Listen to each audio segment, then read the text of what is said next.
Welcome back to the Warrior Monk Project, your weekly dose of self-development, holistic living, and deep thinking.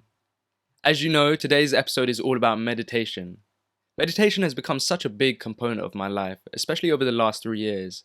I went from someone who had never meditated before to becoming someone who meditated on a daily basis, maybe for 20 minutes, 30 minutes, and even to some extent, at some points I went for over an hour, which was insane to me given that when I first started, I struggled with even 2 minutes. Um, the reason I decided to go and do this series was because, off the back of my last few episodes, I actually got some interest in meditation and people asking a few questions on what meditation is like, what benefits do you get from it, and so on. So I thought I'd create a two-part series on meditation. So this is the first part, which is going to all be about the benefits that I experience personally from meditation. I'm not going to go off and look for some facts and statistics online because I think that's just a Google search away for anyone. But I'm going to talk about my experience personally and how I feel meditation changed my life. And then in the second episode, I'll go into more depth about the three types of meditation in which I use regularly, especially for specific things. So different meditations can be used for different purposes and used as tools within your life. So I'll be going through that as well. So let's get started with the 4 benefits which I experienced whilst meditating consistently. Well, the first one is that my base level of anxiety and stress reduced significantly. And this was for 2 key reasons.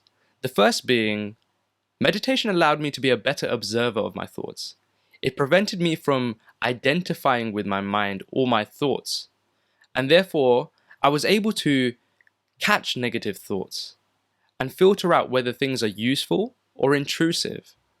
So why does that help reduce the likelihood of emotions such as anxiety or stress? Well, let's go back to the definition of what an emotion is. And if we look into the book The Power of Now by Eckhart Tolle, he defines an emotion as the body's reflection of the mind. And how do we put that more simplistically?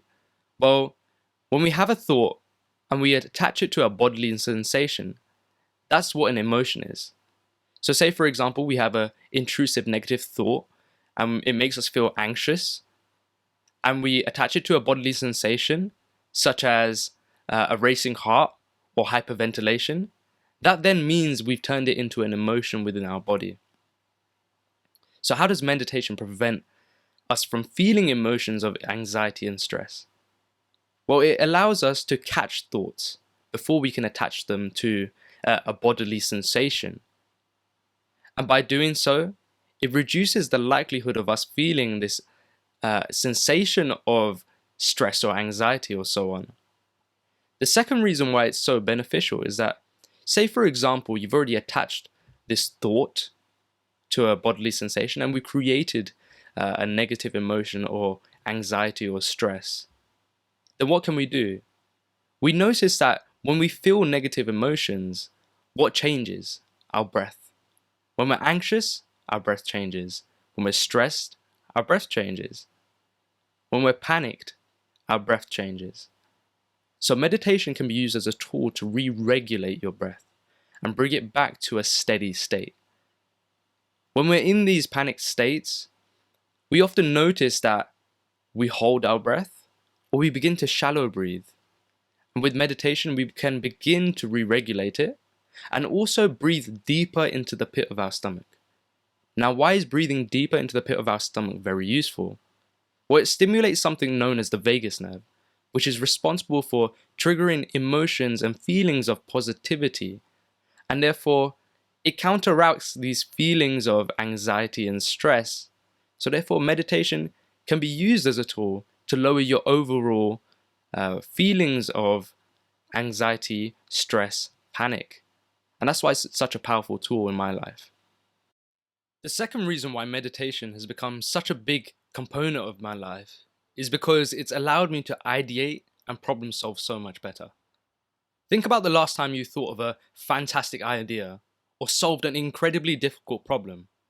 It probably didn't come when you were actually attempting to solve the problem or attempting to think of an idea. It probably came when you were maybe in the shower or on a walk. But why is that?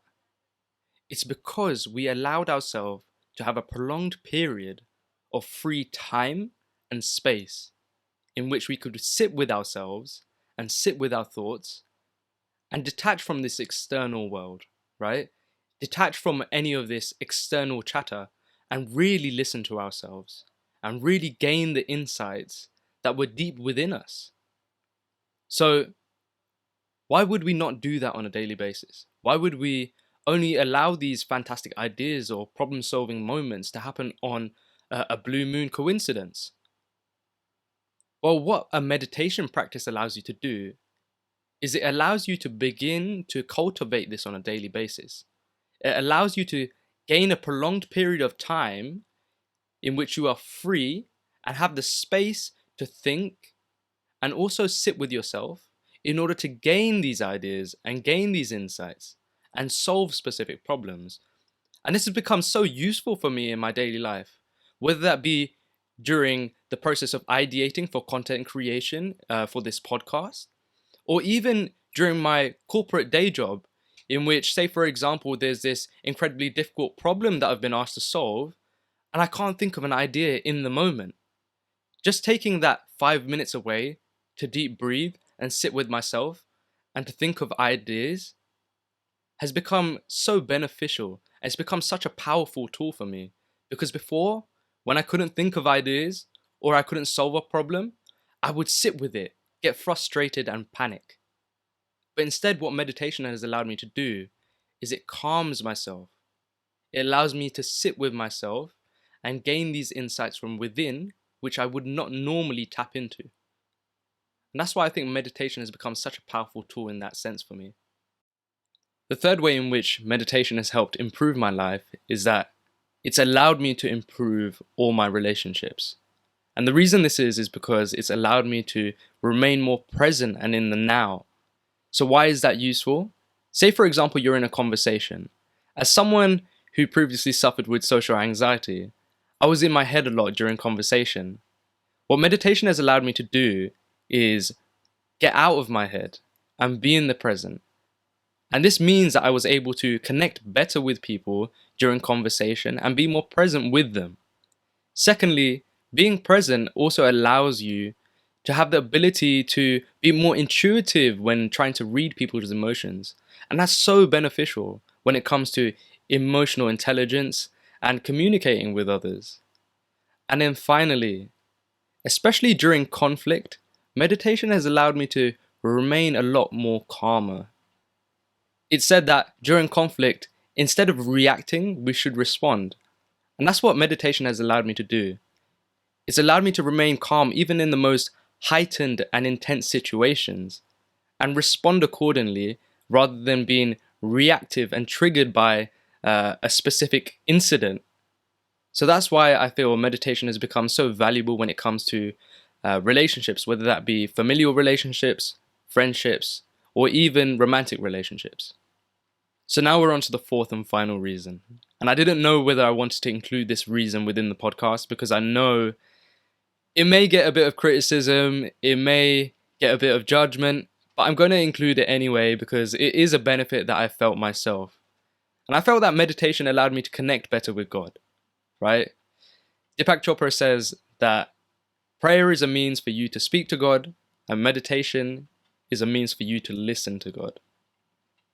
And I felt that it's allowed me to deepen my connection with God, especially using what's known as mantra meditation or transcendental meditation, which by no means am I an expert in, but it's something I've begun trying and I feel a better connection to God in that sense. So I'm going to keep this one brief and I'll let you guys experience this if you do want to experience it. But this is a benefit that I found in my own life. So I wanted to end this podcast on a bit of an unfiltered note. So I've cultivated a list of many meditation misconceptions that have come from online or even from the people around me. So I've gone through these, analyzed them based upon my experience, and also gained some insights from some meditation experts as well. So I'm going to cover them in this last section.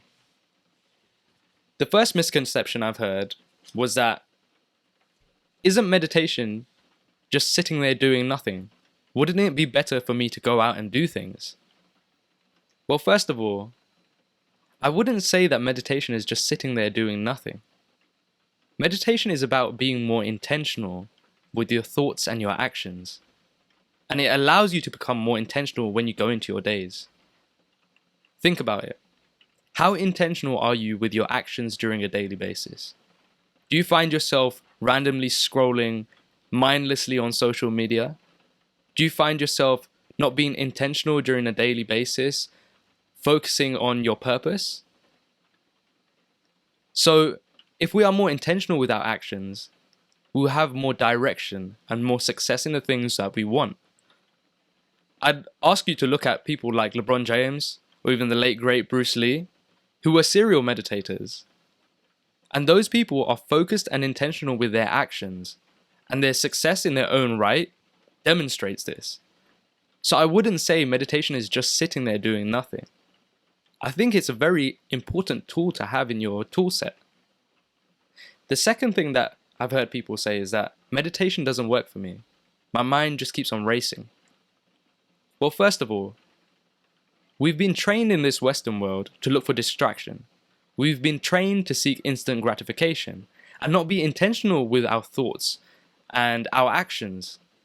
So therefore, why do you think that when you sit down with your eyes closed for the first time, you won't have rushing thoughts? For me, as I mentioned previously, I struggled to even meditate and sit down for 2 minutes. So this is why meditation is a skill.